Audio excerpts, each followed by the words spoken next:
Welcome. I'm Katie, your host for today's Mickaboo Virtual Adoption Fair. I'm a Mickaboo volunteer, just like all the people you'll see presenting and answering questions and helping with today's event. Before we get started, I'd just like to tell you, if you have questions as we go, please ask them. We'd love to stop and discuss as needed. You can ask through the Q&A tab on Zoom or by commenting on the live stream on Facebook. Before we begin, let me tell you just a little bit about Mickaboo. We are a 501c3 nonprofit located in Northern California, spanning Sacramento and the Bay Area. We are an all-volunteer organization, and our birds are fostered in private homes. So we don't have just one facility where you could go to meet a lot of birds. That's why things like this virtual adoption fair are a really nice way for you to see a selection of birds in a selection of homes. We rely on donations to continue helping the birds. Due to the poor state that many arrive in, we have vet bills that are over $50,000 a month. Now, before we meet the birds, I'd like to talk a little bit about our adoption process, because this is an adoption fair. Before you can adopt from us, you'll need to complete this process. It takes on average 10 to 12 weeks just to set expectations. It's not super fast, but when you're done, you will be well prepared. The first thing is a basic bird care class, which is free and held roughly every 2 weeks over Zoom. For those of you who haven't yet joined a class, we hope to see you at one soon. Then we'll move on to a phone screen and finally a home visit. This whole process will cover your experience with birds, what you're looking for in a companion, and let us meet any birds you may already have and anyone who will be helping to care for them. It can take some time, as I just said, so we do ask you to be patient with us. We understand that everyone is enthusiastic about adopting, but the most important thing for us is making sure that the home is a good fit. So matching up a bird who has needs that are compatible with what you as a household can deliver. Adopting a bird is a commitment, and we want to make sure that it's one that everyone will be happy with, including the bird. Finding the best fit for everyone is our most important priority. One other special thing, if you're already approved to adopt. This month, Pet Food Express, a longtime supporter of rescue, including Mickaboo, is granting an extra $25 donation to Mickaboo for every adoption taking place this month, and providing a $25 coupon to you as the adopter, in addition to their usual one-time 20% discount. So if you are already adopted and you've been thinking about adding a bird to your flock, this is a good time. Now that the logistics are out of the way, let's meet some birds. Today's stars are 6 Mickaboo birds seeking forever homes. First, we'll meet Freya and April, 2 Budgies, then Mango, a Jenday Conure, Frankie and Johnny, a pair of Caiques, and Tutti, Frutti, the Budgie. Today, most of the birds are joining us via pre-recorded videos, but in all cases, we're having live conversations with their foster homes. As I mentioned before, if you have any questions about Mickaboo, parrots in general, or one of the birds being featured today, please don't hesitate to ask, either through the Q&A tab in Zoom or by commenting on the live stream in Facebook. Now, let's meet our first birds of the day via pre-recorded video. And this is Freya and April.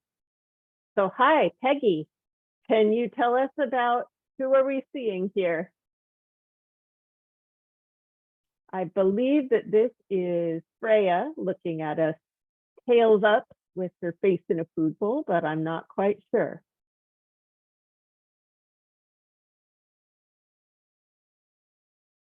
Perhaps we don't have Peggy with us just yet, but here is our other friend. So now we're seeing both Freya and April together. I know that Freya and April are not quite tame yet. Hi, oh good, Peggy, you're here with us now. Yeah, I was, but due to technical difficulties, Okay, Freya's the white bird who you Okay. push up, and April is the green one, and you can actually hear them in the background. That's April chirping away. Mm-hmm. So yes. So these are a pair of budgies. Yes. I think they are probably hens just because I know you, and you are one of our wonderful foster homes who often fosters budgie hens, but can you tell us for sure? They are both female. Freya, because of her coloring, had been adopted out as Jeffrey. And when these birds both were Mickaboo birds, and they have come back to us. But Freya was Jeffrey, and so we decided to give her a female name and to make things easier going forward. But when the birds are white like that, when they're bred and the color's out, it can make it hard to sex them. Yeah, got it. Nice twist on the name there, using part of the sounds that were already in it. So that's actually an interesting thing that you said, that these are both pre-existing Mickaboo birds who have returned to us. And that is a general policy of Mickaboo. Once a bird has been a Mickaboo responsibility, if you as the adoptive home can no longer care for the bird for some reason, the bird always can and should come back to Mickaboo. That's a lifetime commitment that we make to our birds. So do we know how old Freya and April are? Obviously, we have some history with them. Right. So we don't know, of course, exactly. But both of them came to us from shelters. April originally came to us in 2016, so she's at least 7 years old. And Freya came to us in 2014, so she's at least 9 years old. Okay, so they're somewhere in midlife, lots of good years left. Yes. Are they tame? No, they're not tame. I mean, they're not afraid of hands. They don't go all spastic when I feed and water them and change their papers and all that. But no, they don't step up. Their previous person, people said that one of them sometimes would, while out of the cage, would step up onto a stick or a perch for help to go back to the cage. But their other half said really like they weren't sure about that. So yeah. Birds make fools of us. They could well have done it for one person when the other wasn't there. Right. Yeah, exactly. So yeah, they won't, they're not scared in terms of being all flighty and everything. They're comfortable being around people. I can walk around the cage and do things in the room, run the vacuum cleaner and do things, dust and all the normal things you do. And they're just fine. Do we know how they are with kids or other pets in a household? No, we don't. They do. I do have other foster budgies that are in another room. They do talk back and forth, and they have the interest in the conversations. I have no children, so I do not know. But I would say, as with any birds, kids should be supervised, of course, to be around them, of course. And I do have a dog, and they don't care, and he doesn't care, which is good. Yes, that is ideal. So what do Freya and April eat? I've seen some millet, and I think I saw some kind of maybe parsley or cilantro a bit ago in the footage. Yes. So they eat a diet of nutrient cakes with some rowdy bush pellets and seed. And then, as you saw, millet is a treat. So that's good to get them in, to get videoed when they're not sure about the phone being held up. And that was parsley. I found out by accident. I would hang it every day and they didn't care. And then one day I found out they like it when I spray it with water, spritz it. And they like to chew on it or get the water off it and rub against it. And they've gotten to the point in the last week or so now that I don't even have to be out of the room and they'll be in it. Oh, that's great. Yeah, and they both like it. At first it was just Freya, and now it's both of them. So that's really great. I also give them romaine that I have next to a bowl, which they don't touch. And then they have a bowl that has romaine, kale, broccoli, maybe a little parsley, and a bunch of greens. And then I put a little bit of pellet and seed on it. And it's offered. How much of it they eat, who knows? It's not like they're picking it up even and throwing it out. So, but it's offered every day, and they do like the parsley. That's great. And you've got to keep trying. If they don't have healthy vegetables and other foods available to them, they certainly won't eat them. So I always feel like we have to tolerate a little bit of waste for a while and just wait for that moment when they'll try something or a different presentation, like you found with having things be moistened. Yes, I had other fosters that were on an adoption fair, and I said, "Oh no, they don't eat their greens." And they finished quarantine. They went in the dining room with the others, and they started tearing the greens apart. So who knows? Yeah, I'm, as you know, I'm also someone who fosters Budgies, and when I get one who likes their vegetables, I'm so excited because Budgies are very flock oriented and they will take a cue from each other. So yeah, if you've got one who eats vegetables and then others come out of quarantine and they see that, they'll go, oh, maybe I should try that too. So right, because they know it won't hurt them. Exactly. So what are some of Freya and April's favorite activities? What do they like to do? Freya really likes this one of the surround mirrors. She hangs there, but not all the time. But she's more mirror oriented than it's the yellow one right there. But she's not. But it's not like it's an all the time kind of thing. And April's not quite so much. But they go back and forth. They're very food motivated, and they have several little bowls there. And they'll go back and forth and eat out of them all. I did put a swing in their cage. This is the cage they came to us in, and it's a good sized cage for them. But interesting, they didn't have a swing, and I put a swing in, and they don't seem to care. They have plenty of other toys, and they don't seem to care about most of them. But they do fly back and forth from perch to perch. They're very active. The food bowls are on opposite sides on all the sides of their cage, and they'll go back and forth to eat. Got it. We have an audience question, a pair of audience questions actually, which are related. Should these two be adopted together, and can they be with males? They, I would love to have them adopted together because they've been together for a long time. Okay, so they came back to Mickaboo from the same household. Yes, they did. Is that did. the case? Okay, so yeah, so they have, so it would be kind to keep them do that. Yeah, together. my understanding is that the people had a bird or a pair of birds. One passed away. They adopted one of these to be a companion, and then had the other bird pass away like a year later. So they adopted the second bird to be a companion. So they've been together at least 3 to 4 years. So yeah, the kind thing is to keep them together. Can they be with males? I would probably prefer they not, only because if you look, you can't tell so much from Freya, but if you look at April's cere, which is the fleshy part above her beak, it's really like a rosy, deep rosy color. And that usually indicates a hormonal female.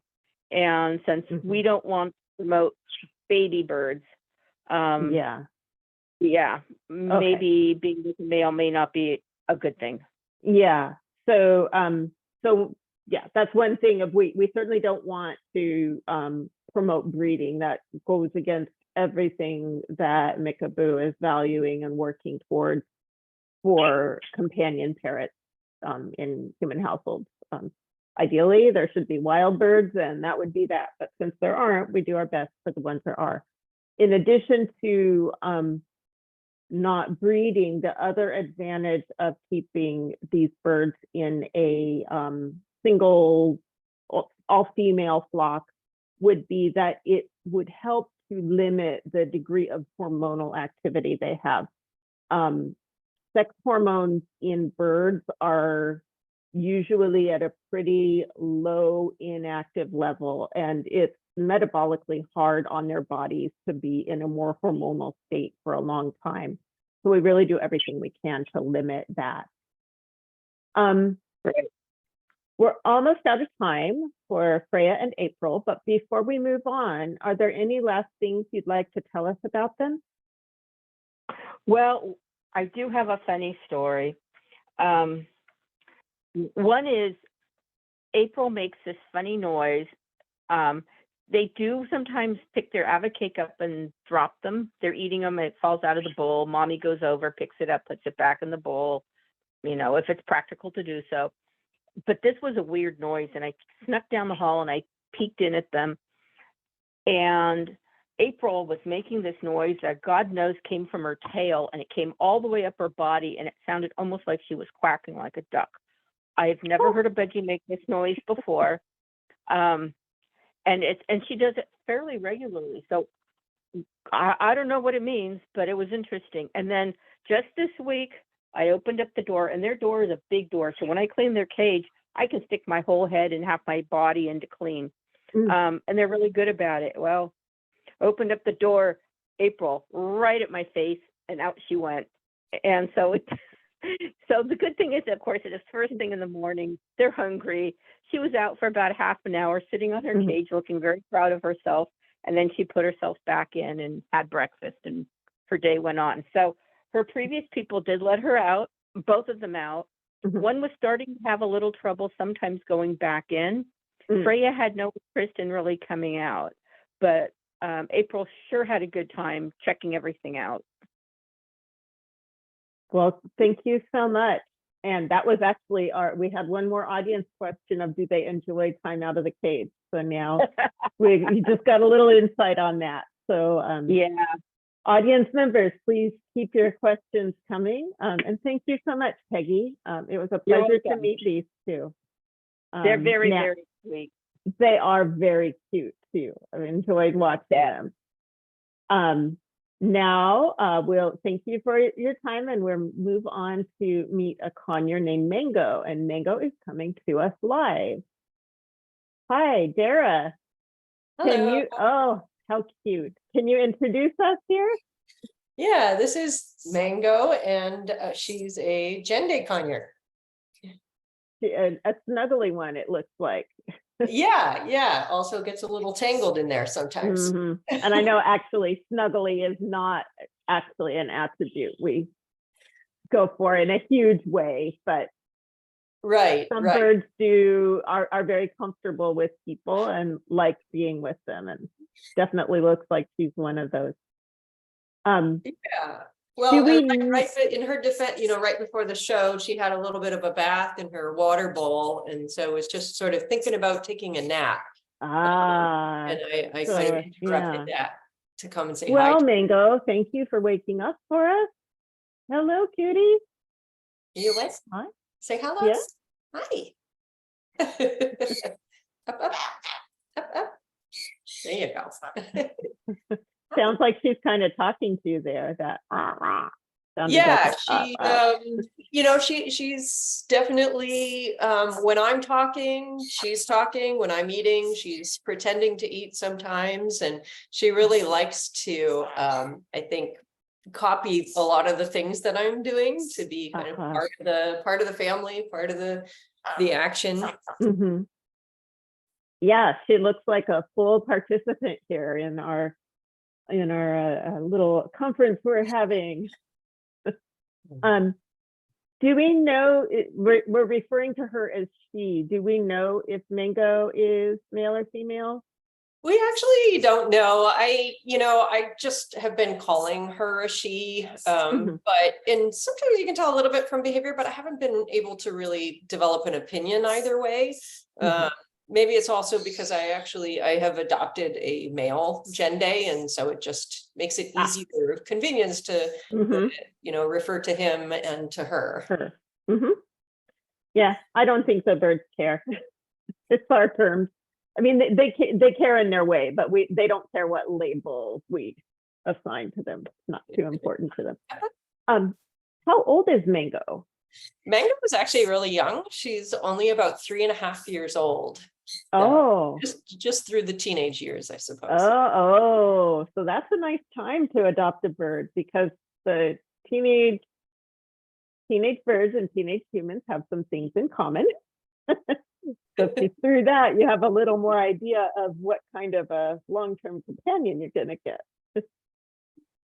Right. So we have an audience question about Mango. What is the best type of household for her? I'm sorry, what was that again? What is the best type of household for her? Household. Oh, so she likes a lot of action, I think. She definitely likes her afternoon nap, but we actually have a very loud household, I would say, with a couple of kids running around. And she actually really sort of thrives with loud music, louder than I would like, dancing. She's a really good flyer. So we have lots of perches around the house, and she kind of joins in on things. That being said, safety is always really important. So because she likes to fly around and get into things, then you kind of always really need to keep a close eye on her. She will, crawl down on the floor and play with her feet and grab your cell phone out of your pocket. She definitely sometimes will try to chew holes in your shirt. So I have a special vest I wear that she's allowed to put holes in, or I have toys around. So she definitely, she appreciates a little bit of quiet time in the afternoon because she can get a little overstimulated. But other than that, she's, kind of a lot of fun and likes a lot of things going on. So it sounds like she's super interactive, but that has the corollary that she requires a lot of supervision. Another thing that I think we should address is I'm pretty sure that Jenday conures are quite loud. You see an ordinary representative of her species. Yes. Yeah, I think that she is quite loud. I think that there are, sound is always relative to people. And so they can be also a little bit shrill. Right now, of course, she's just in her best voice whispering because she likes to kind of join the conversation. But, she will certainly yell out, especially if like a lot of the other sort of conures are playing along. And so I think that there are ways to, because she makes a lot of other sounds, to promote those sounds instead. And also lots of exercise and things to do and toys. She is still pretty young. And so I think that it is manageable. I also have a separate room for her, my office, where she comes in and she can take a little nap. And so that kind of gives her a little bit of quiet time. I play a little jazz, that's kind of helpful for her too. Got it. Another audience question, sort of related, but maybe the flip side of human lifestyle. Can she be left alone at home when I'm out at work for about 7 hours? I do that, although sometimes my workplace is actually down in the basement. If I'm on Zoom meetings, I learned pretty quickly that she takes the show, so she can't join all Zoom meetings, but she tends to get into new toys, and she likes to play around with things. We definitely have really sort of promoted having that independent time because it's important to her, right? Because things happen, and when you have a parrot, sometimes you can't stay home all the time, interacting with them and being with them. So I think that having, worked with her to have some independence, I think that that's great. And, I put the radio on for her. Sometimes there's some special YouTube videos. She's got, a window to look out of, and then she gets really excited when we come home and everything's all sort of in the action, and then it's fresh veggies and dinner time. So and let me just get her off my foot here, excuse me. There she is again. So she just crawled down your leg while we were talking? Yeah, she did. Little acrobat.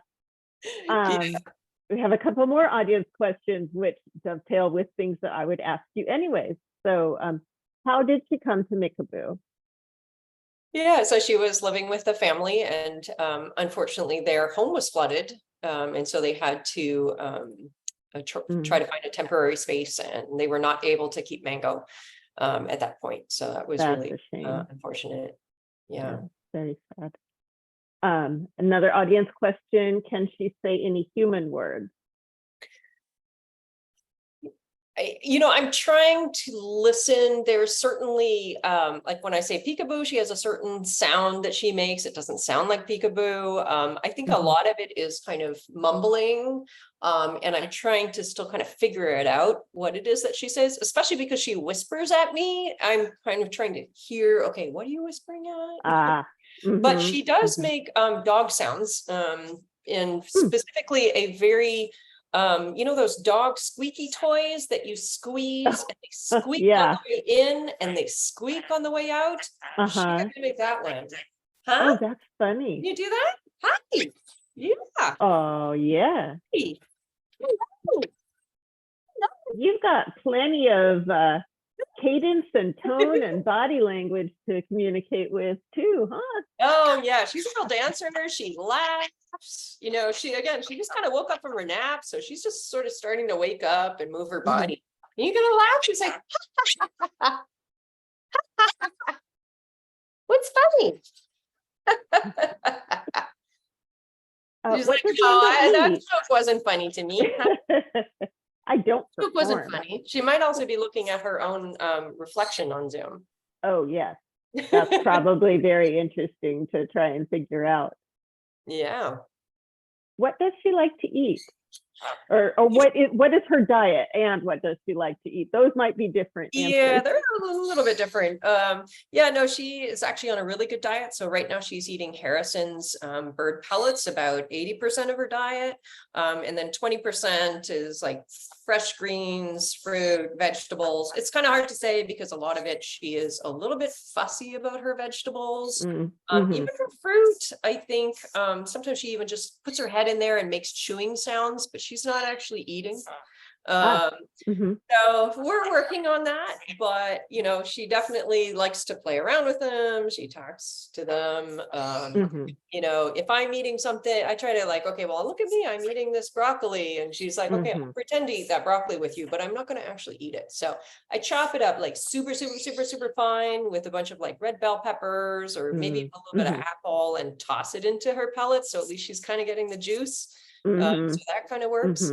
Muffins, all sorts of things. So we're trying to, increase her fruits and vegetable intake. And then as treats, of course, she loves slivered almonds. So that's what I've got kind of over here for her. I'm giving them she looks very happy with that. Yeah.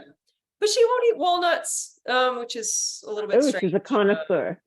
But every single conure I've fostered and known have their different likes and dislikes. So yeah, we all do too. That's fair. Does Mango need any special care? No, she is a very healthy young bird. I think the only real special care is keeping her out of trouble because she is very inquisitive. Yeah, that's an important one.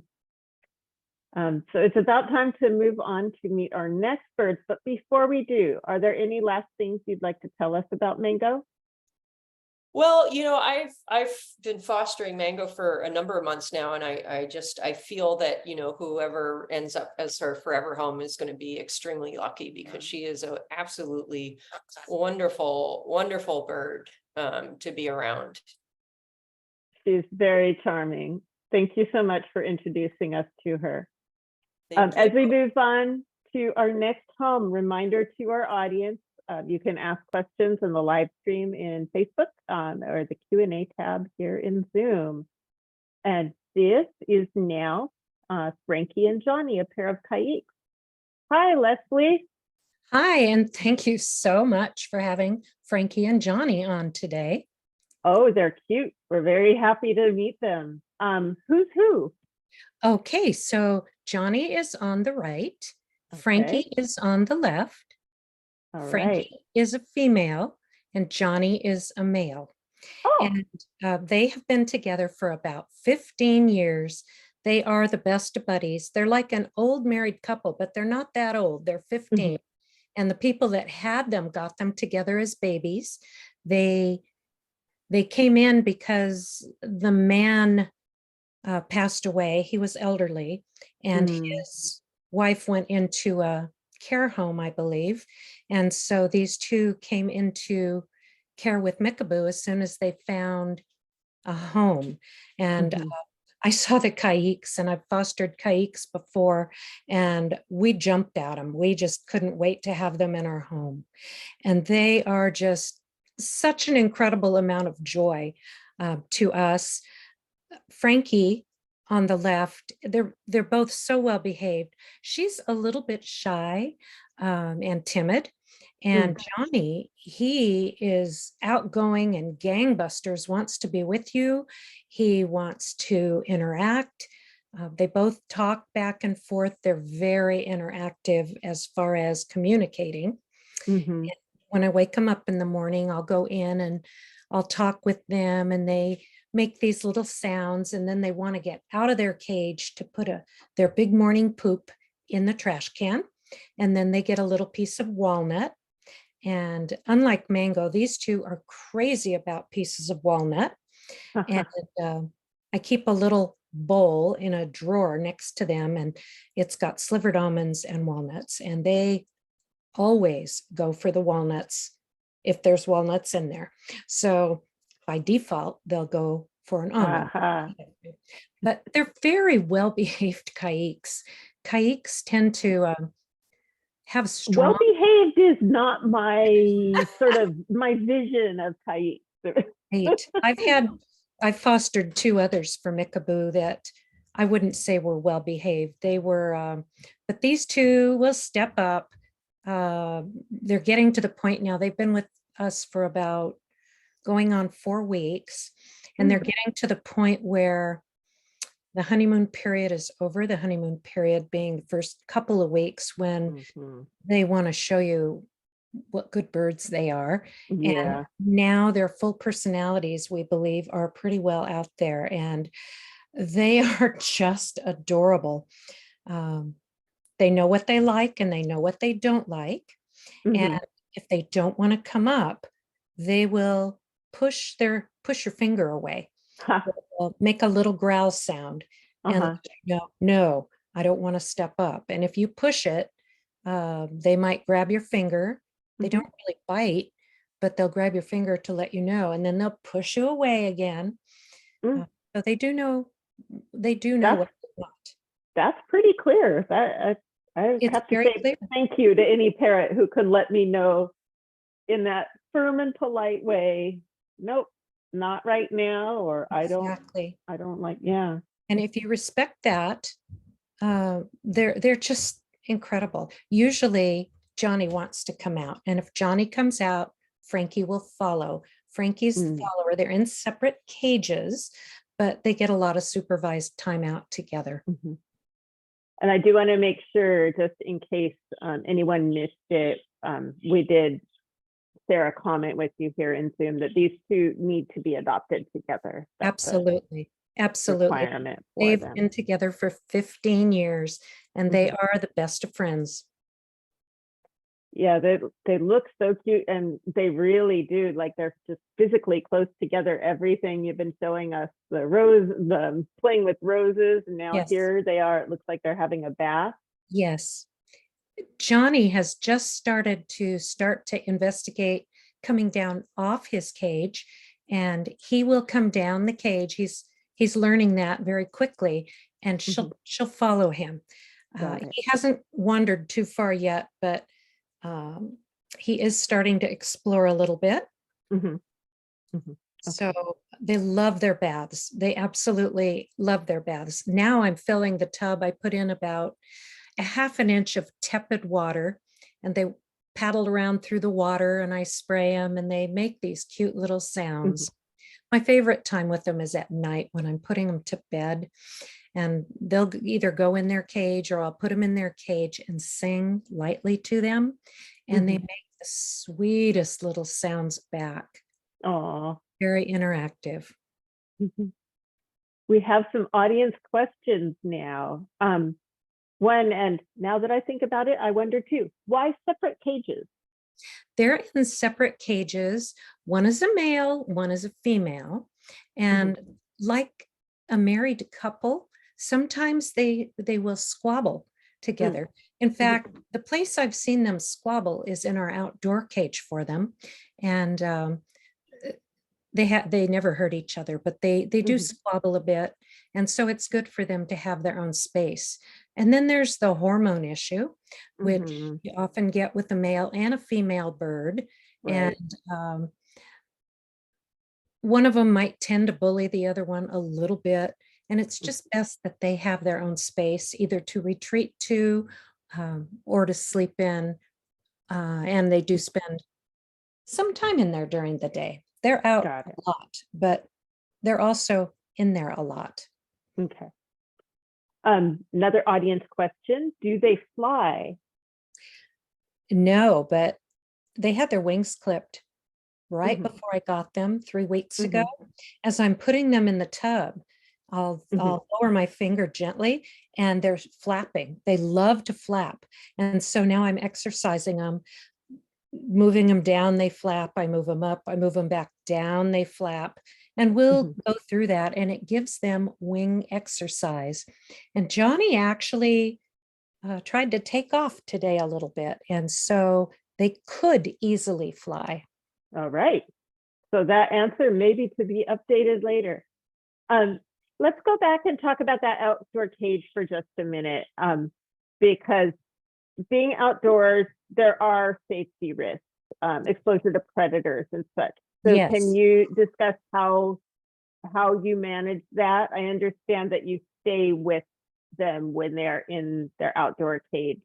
I absolutely do. We are lucky enough to have a covered patio, and I also have lots of sets of doors out to my patio. And when they're in the outdoor cage, I'm either working in the kitchen and their cage is pushed right up to the open patio doors. So they're right there with me. And if I'm not in the kitchen, I'm oftentimes sitting on the patio chairs and they're in their cage. But one of us is always with them because we live in an area with falcons. We've got falcons that breed right by San Jose City Hall.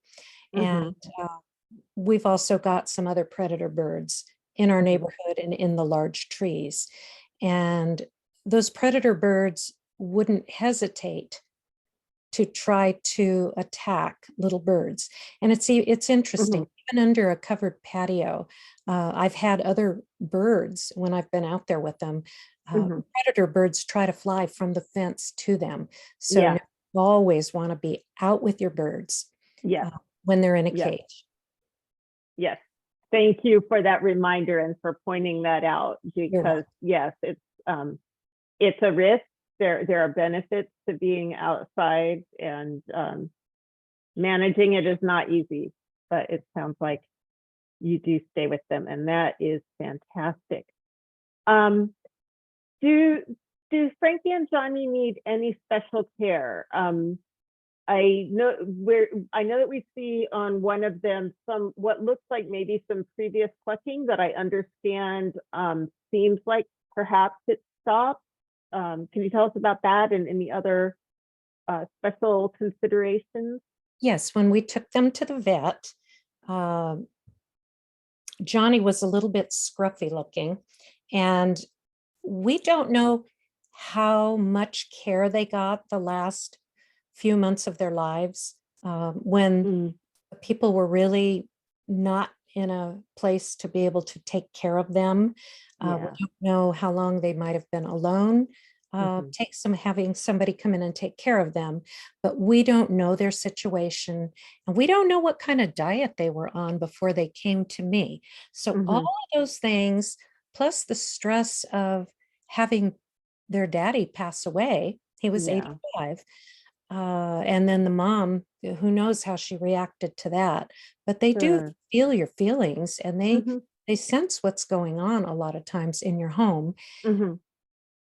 These two, he may have been a bit traumatized and a little bit stressed.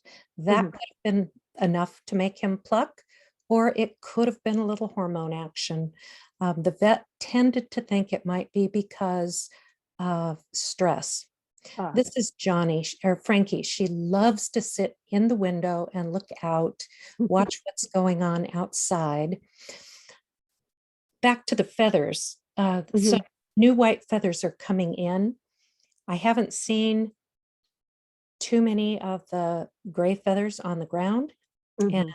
he's gray because those feathers are coming in. So the feathers come in and turn white.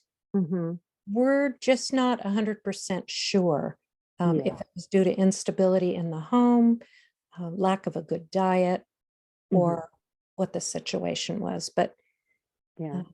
mhm, Well, only at 4 weeks in your home, there's definitely more to learn, and certainly for any right, interested adopter, we'll be able to provide those updates as time right. passes. And then the other thing was that Frankie had an overgrown top beak that was going in her bottom beak. So Oh, top beak was, and she had to have her beak groomed. And mm, sometimes that happens with birds, and you can see her beautiful beak now. mhm, So, mhm. yeah. So those two issues hopefully will be remediated, but Mhm, I yeah, can't answer to more than that because I haven't had them very long.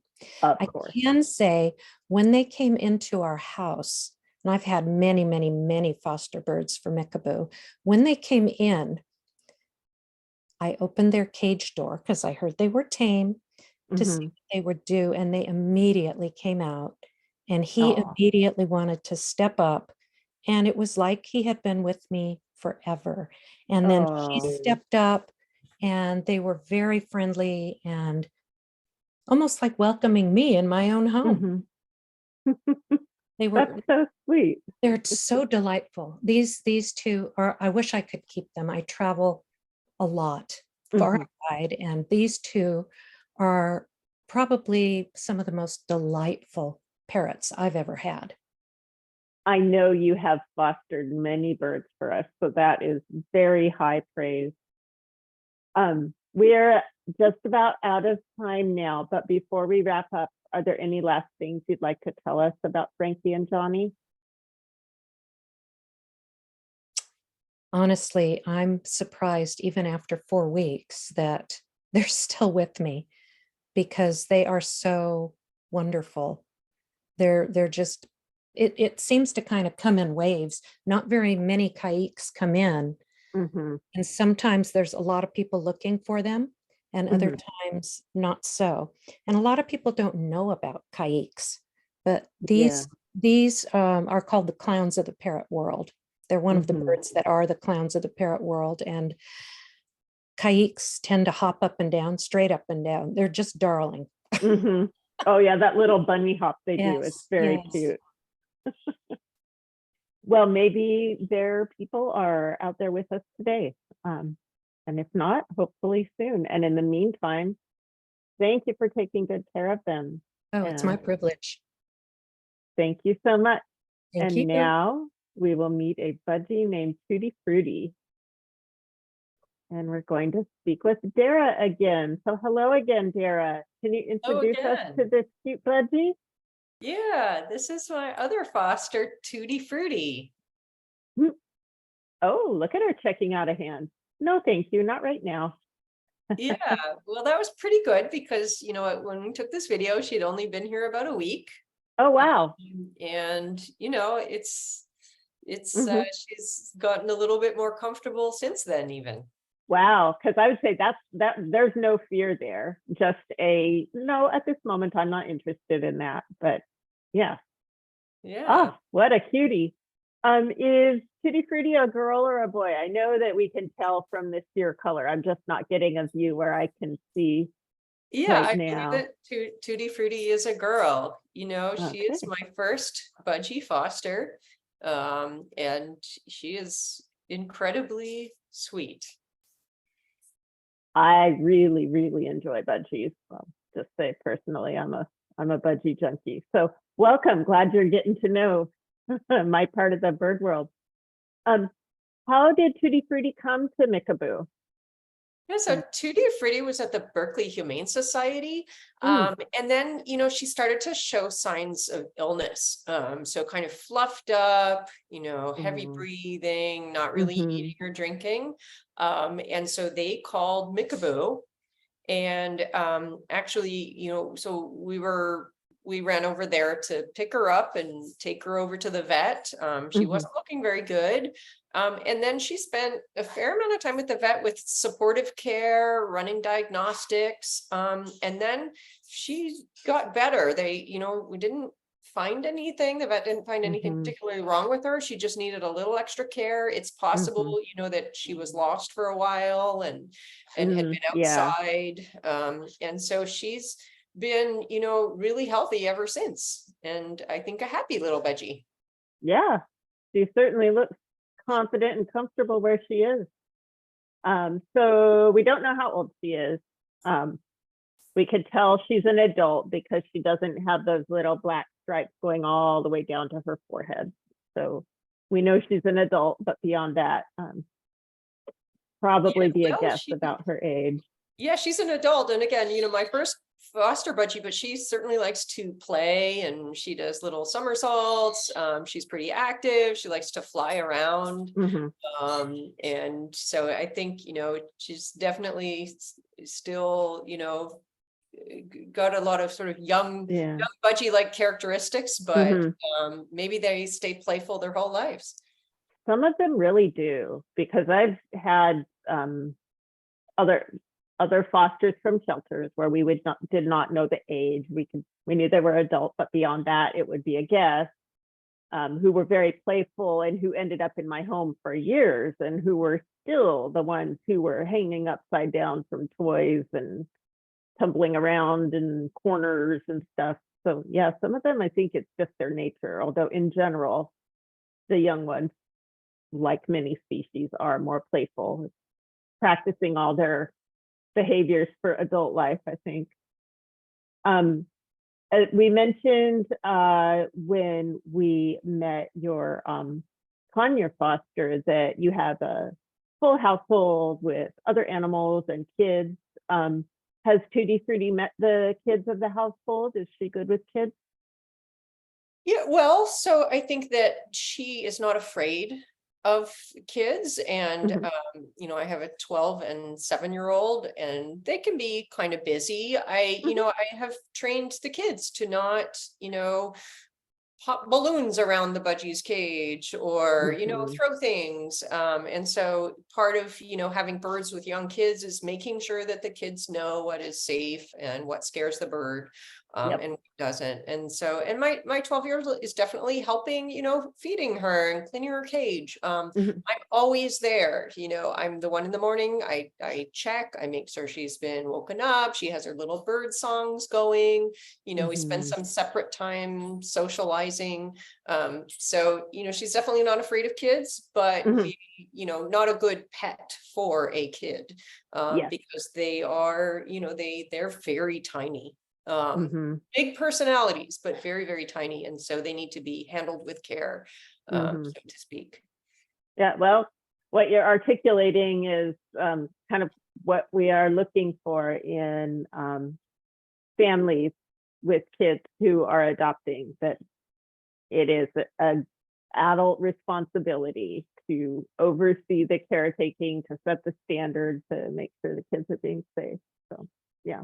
Yeah, it is really nice to include the kids too. They, I have a little box of toy making materials. They like to make little toys. They like to, talk to her and think about things like that. But I am definitely, the primary caregiver. But I also, take it upon to also sort of help the kids have that experience with the birds in a safe manner. Yeah. Yep. So my next question is very pertinent to what we're seeing here. What does Tutti Frutti eat?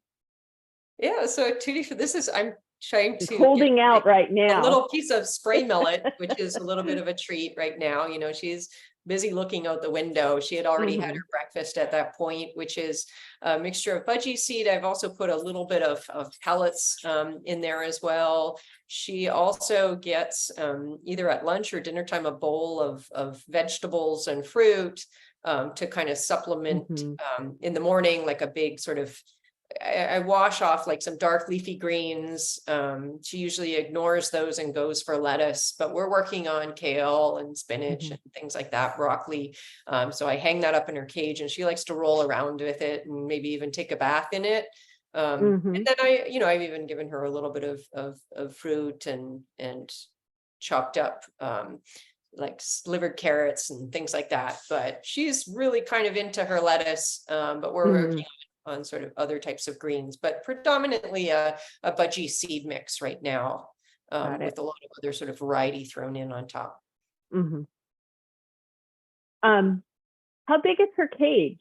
It looks pretty good just eyeballing it from here.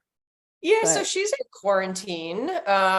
So this cage, it's 18 by 20, and I think that that's Mhm. a little bit small for her. She has a room, we close the door and she comes out and flies around.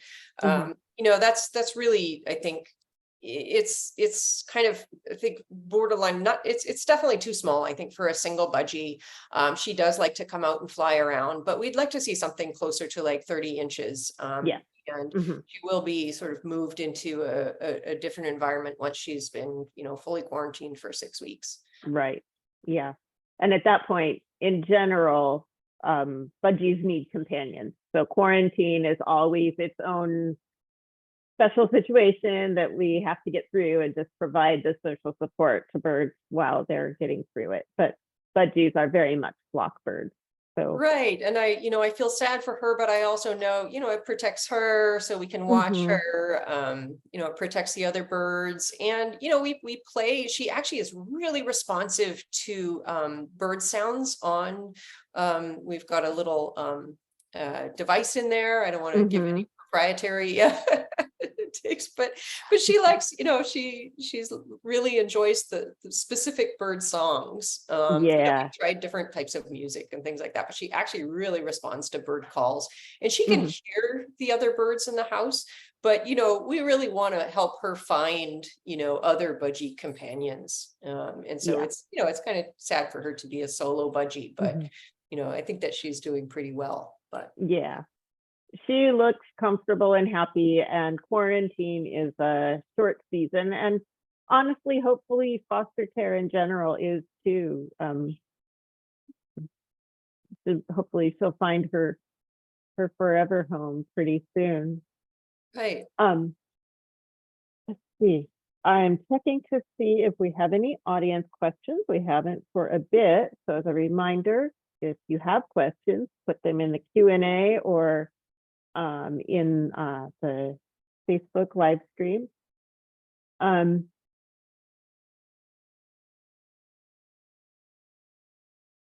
Let's see. Oh, how did she come to Mickaboo? We already covered that.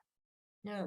With Well, her. and I think, Yeah, I think through to that one other thing that I can add is that I think that given enough time, she could become quite tame.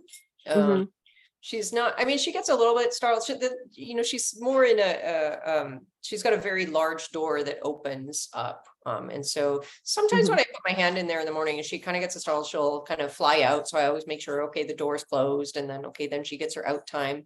And so I think like the hand going in the cage, she's like, okay, this is no big deal, but oh, the door's open. Okay, I want to come out and play. And then we're, really sort of working on just like, not pushing her too hard, giving her little treats, not grabbing her, but kind of coaxing her to explore and to kind of get to know us. But I think that given enough time, she will actually become quite tame and step up.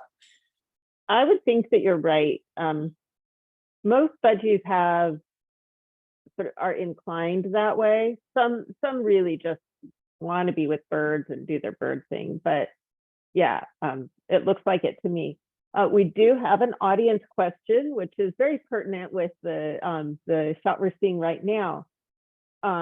since she has free flight, how are you keeping her from flying into a window? Which is a great safety question. Right, right. Yes. So my kids actually like to make little window stickers and decals.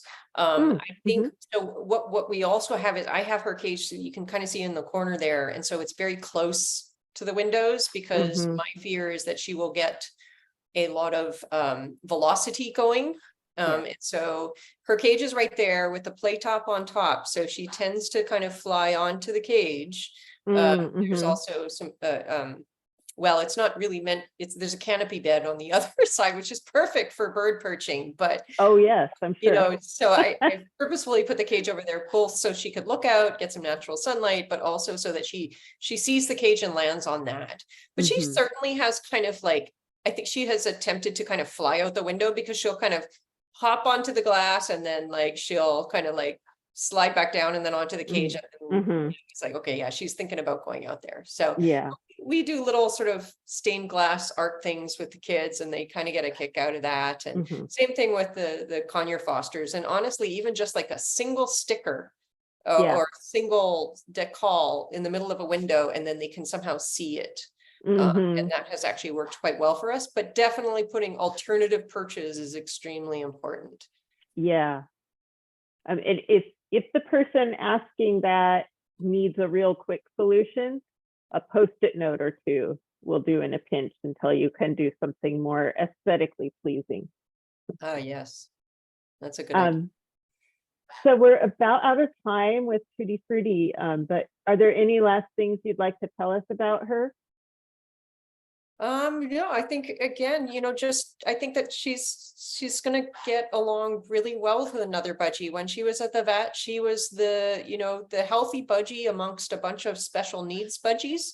And you know, she was sort of part of their community. And I don't, you know, she didn't really pick on anyone, and kind of hung out with them, and was a really sweet girl to everyone. That's really nice to hear. Thank you so much, Dara, for introducing us to Tutti Frutti. Thank you for having us.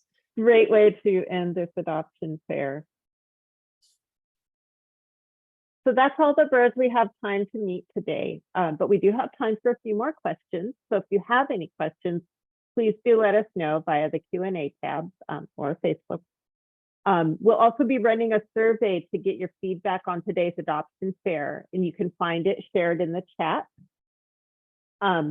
We'd love if you could fill it out. We're always looking to improve. If you fell in love with one of these birds, please contact us. If you haven't started the adoption process, the first thing to do will be taking our basic bird care class. We're offering it virtually every couple of weeks, alternating Saturdays and Sundays. And if none of these birds seems like the right bird, do look at all the others on our website, mickaboo.org. There are a lot of birds who need their forever homes. Few more things before we sign off. First, if you would like to support the birds you saw today and all the others that you didn't, it's easy to donate using the links on the Mickaboo Rescue Linktree page, and we'd be grateful for your support. Second, if you would like to meet up with us again soon, you can see us in person and Frankie and Johnny the Caiques next Saturday at the Pet Food Express in Daly City. We're participating in the Bay Area Pet Fair, and Frankie and Johnny will be there with us at our table. That is the Daly City Pet Food Express, Saturday the 23rd from 11 to 3. You can also join us online for our next adoption fair at the end of October on the 28th. Details about that adoption fair and about our upcoming classes and everything else are on our website. Last, but certainly not least, I would like to thank all the foster parents and birds and the other volunteers who helped to keep this event running smoothly. They did a fantastic job, and we'll give them all thanks and credit in our credits. So please stick with us to see who they all were. We'll continue monitoring the Q&A for a few more minutes in case you have questions that we haven't answered yet. Thanks so much for attending our September adoption fair and putting up with me being tongue-tied. Goodbye for now, and let's roll credit.